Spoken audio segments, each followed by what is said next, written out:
ठंड में एक साथ तीनों टाइम का खाना बनाने वाली बहू। इशिता और नेहल दोनों किचन में काम कर रही थी। रोज रोज इतनी सारी वैरायटी का खाना बनाकर तो मैं थक गई हूँ। अगर मुझे पहले पता होता तो मैं इस घर में शादी ही नहीं करती। इतनी ठंड है और इन लोगों को तो हमारी कोई परवाह भी नहीं है। सच में इन लोगों को तो बस खाने से ही मतलब है। इतनी ठंड में जब पानी छुओ तो लगता है कि करंट मार रहा है। सच बताऊं, अगर मुझे पता होता कि मेरे देवर के साथ तुम्हारी शादी हो रही है तो मैं तुम्हें खुद मना कर देती। आफ्टर ऑल तुम मेरी दोस्त की बहन जो हो। सच में इस ठंड में काम करते करते तो मैं ठंड से ही मर जाऊंगी। तभी डाइनिंग टेबल पर बैठी कविता कहती है, अरे किचन में ही रहोगी? तुम दोनों को खाना नहीं देना है क्या? भूख लगी है, जल्दी से नाश्ता लेकर आओ। हाँ भाभी, बहुत तेज भूख लगी है, जल्दी से नाश्ता लाइए। खाने की खुशबू तो मेरे पेट में और ज्यादा भूख पैदा कर रही है। लो आ गया बुलावा, अब खाना लेकर जाना पड़ेगा। चलिए देवरानी जी, वरना अगर देर हो गई तो और चुपचाप करेंगे।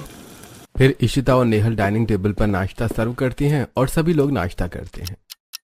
वाह बहू, नाश्ता तो एकदम लाजवाब था, खाकर मजा आ गया। हाँ भाभी, सच में नाश्ता तो बहुत ज्यादा टेस्टी है, ऊपर से इतनी सारी वैरायटी की खाकर मजा आ गया। सच में भाभी, आप और इशिता तुमने तो कमाल ही कर दिया रोज की तरह। हाँ बहू, खाना तो अच्छा बना था। अब इसी तरह दोपहर के खाने में भी तरह तरह की वैरायटी बना लेना और एक काम करना, बिरयानी के साथ रायता बना लेना, मजा आएगा खाकर। और ठंड आ ही गई है तो गोभी की सब्जी भी बना लेना। लेकिन माँ जी, सब्जी वाला तो बहुत कम गोभी लेकर आता है, अगर उसने आज भी नहीं लेकर आई तो? इसमें तो बोलने वाली क्या बात है, अगर वो नहीं लाएगा तो तुम दोनों जाना और मार्केट से गोभी लेकर आना। क्या मार्केट से? लेकिन माँ जी, घर में ही इतनी ठंड लग रही है, बाहर क्या होगा? अब ठंड का मौसम है, ठंडी तो लगेगी ही। इसका ये मतलब थोड़ी ना है कि घर से बाहर ना निकले, स्वेटर पहनना और जाकर चुपचाप मार्केट से गोभी ले लेना। अच्छा भाभी, आप मार्केट से सब्जी लेने जाएंगी तो पनीर भी ले आइएगा, मुझे पनीर की सब्जी बहुत पसंद है। अच्छा चलिए, अब मैं चलता हूँ, ऑफिस जाने में देर हो रही है। इतना कहकर सभी अपने अपने काम पर चले जाते हैं। अच्छा बहू, अब मैं अभी अपने कमरे में जा रही हूँ, मेरे घुटनों में थोड़ा दर्द हो रहा है, तो तेल गरम करके मेरे घुटनों में मालिश कर देना, मैं अपने कमरे में हूँ। इतना कहकर प्रभावती देवी जी वहाँ से चली जाती हैं और कविता भी अपने कमरे में चली जाती है और दोनों बहुएं डाइनिंग टेबल साफ करने लगती हैं। इन लोगों की तो फरमाइश ही बंद नहीं होती, अगर यहाँ पर गोभी नहीं मिलेगी तो मार्केट जाकर लेना पड़ेगा। सच में अब इतनी ठंड में अगर मार्केट जाना पड़ेगा तो हमारी तो कुल्फी बन जाएगी। भगवान करे ये सब्जी वाला गोभी लेकर ही आए आज, वरना हमारी सास हमें जीने नहीं देंगी, मार्केट भेजकर ही छोड़ेंगी। तभी कमलेश ठेले पर सब्जियां लेकर आता है।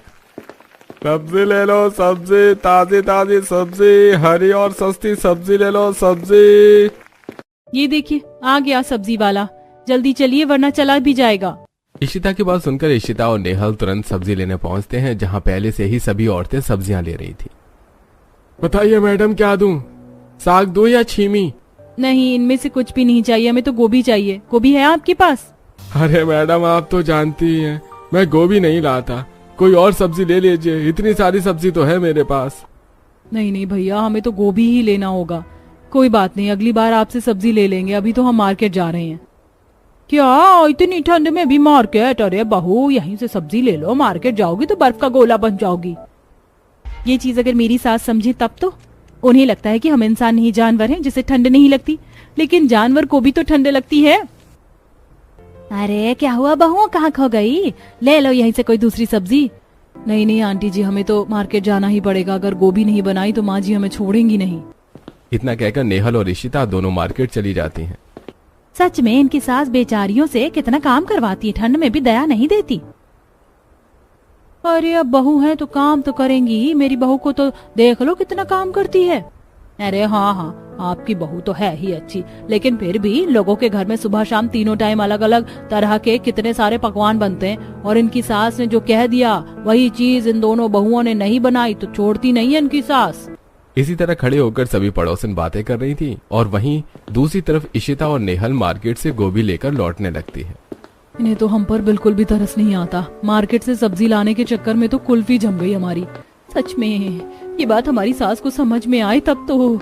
अब तो सभी पड़ोसन भी कहने लगी हैं, लेकिन हमारी सास के कान में जू तक भी नहीं रेंगती।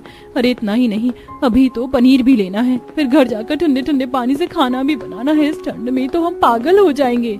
हमारी सास को तो ऐसा लगता है कि हम इंसान नहीं बल्कि एलियन हैं, जिसे ठंड ही नहीं लगती। इसी तरह आपस में बातें करते हुए दोनों बहुएं घर आ जाती हैं और किचन में सारा काम करने लगती हैं। फिर रात को सबको खाना खिलाकर दोनों मिलकर किचन साफ करती हैं।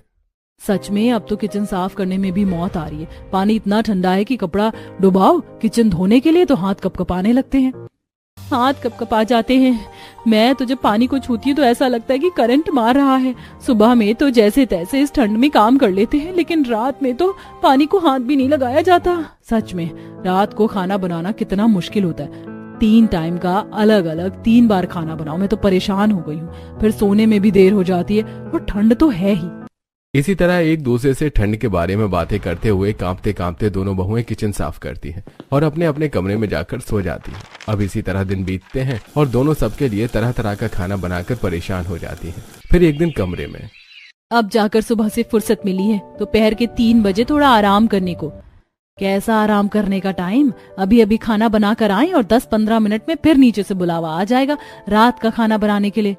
मेरे घर में तो एक ही बार में 2 टाइम का खाना बन जाता था ठंड में।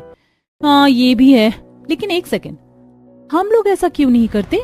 हम लोग भी तो ऐसा कर सकते हैं ना कि 3 टाइम का खाना एक साथ बना ले। हाँ अब से हम लोग ऐसा ही करेंगे, कम से कम शाम को तो हमें आराम मिलेगा।